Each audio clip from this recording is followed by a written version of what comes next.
So we're back in the shop. It's Monday, work week, day after the track. I want to show y'all the shenanigans that we had over the weekend and how everything held up. And what we got as far as how the belts look, make sure no belts came off. I definitely turned 7,000 RPMs more than once. So I want to show y'all, give y'all an overview and a recap over the weekend, and explain a little bit of what happened with the MSD boxes. All right, so right here, this is the box that was currently just on the car. This is MSD newest 6AL Ultra box. As you can see right here, it's Bluetooth, so it's wireless and it connects and pairs to your phone. And if you look in my previous video, I was showing you guys as far as how you can control, tune the car, pull timings, ramp in, timing on the engine, all sorts of things like that. And what happened was, as I was in the start lane, the car in the next lane had broke. So when I shut my car off, don't mind my jump box, it's a little loud. But when I shut my car off, all the settings went back to default settings. So that means they erased everything that I had in the engine. And with that being said, by me having a supercharger and where my timing was, it allowed the timing to spike far beyond of where I had it set at. Also, as you can see, I have nitrous. The retard was at 0. So with the nitrous activated and you touch the nitrous button, you have way too much timing in the motor for boost. Plus adding additional nitrous on top of that, I'm pretty sure you're gonna grab a piston and hurt a piston or two, if not 3 or 4. So I talked to MSD and they told me that this box definitely should not be doing that. So it's definitely a malfunction with the box.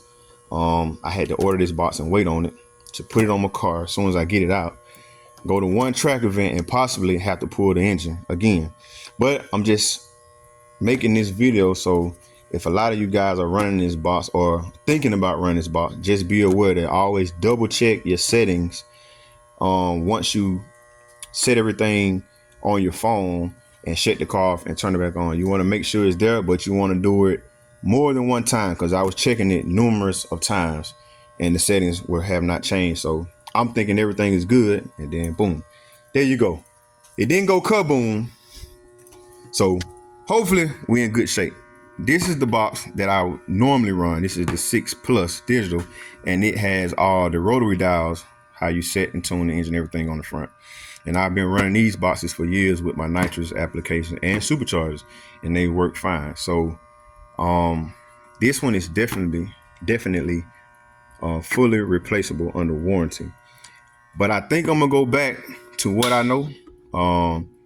This box is an older version, but I've had no issues with it. And I know once you set the dials, they ain't gonna change and move when you turn your car.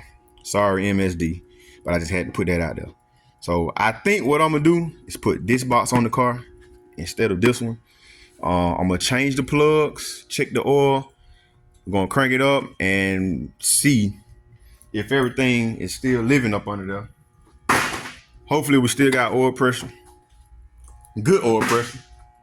I also want to show y'all straight off the trailer back in the shop. Take a look at the belt. All the belts still on. So I don't care what they tell you about a V-belt. Over here at SFP, these belts still belting.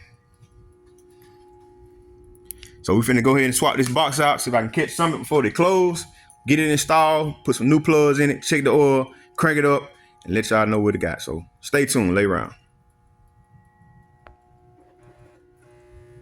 All right, so decided to pull it out. So far everything is good. Got the new plugs in.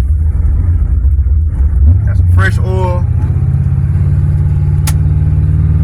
It seems to be running okay. Got the AC pumping. Temps is good. Definitely gonna have to get the transmission looked at. Had a little small issue, but no biggie. The transmission man said, whatever it is, we're gonna resolve the issue. So we'll have him take a look at that. But other than that, y'all, I think we still race ready. So all the people that not sure and think that when you're building an engine, you gotta have forged pistons. I build 85% engines shot bed or hyper pistons. The reason you need forged pistons is if you're running power adders, nitrous, turbos, superchargers. Now, yes, you can use a forged piston on a naturally aspirated engine if it's going to be something like a high compression engine, but for just a regular pump gas 9.5 to 1, hypers will work just fine and make good horsepower. But I say all that to say this: forged pistons can allow you, in my situation, to have a, let's just say, a bad tune, run lean if you got a supercharger or a turbo, too much timing if you're running nitrous. A forged piston will allow you to make a mistake, or should I say, allow you to get your tune right and dial it in. So let's just say if your tune is off, or let's just say if on top end, wide open throttle, you're running out of fuel with a supercharged car like mine, a forged piston can take those harsh conditions a little longer than a hyper piston can. Now, you can run nitrous on a stock hyper piston, a supercharged as well. I've done it before. But if you miss the tune-up, or if it's off, it's a possible chance that you're gonna hurt the piston right then and there. It's not gonna live. So I'm driving the car right now after the weekend at the track with the MSD box taking the crap on me. I got the new box in. Tram brake is working like it's supposed. Everything is working like it should. So temps are working fine. I do have the AC on and high blast, so I'm in here feeling good. And once I get it back to the shop, I'm gonna overlook everything. I think we're gonna get ready for the next race.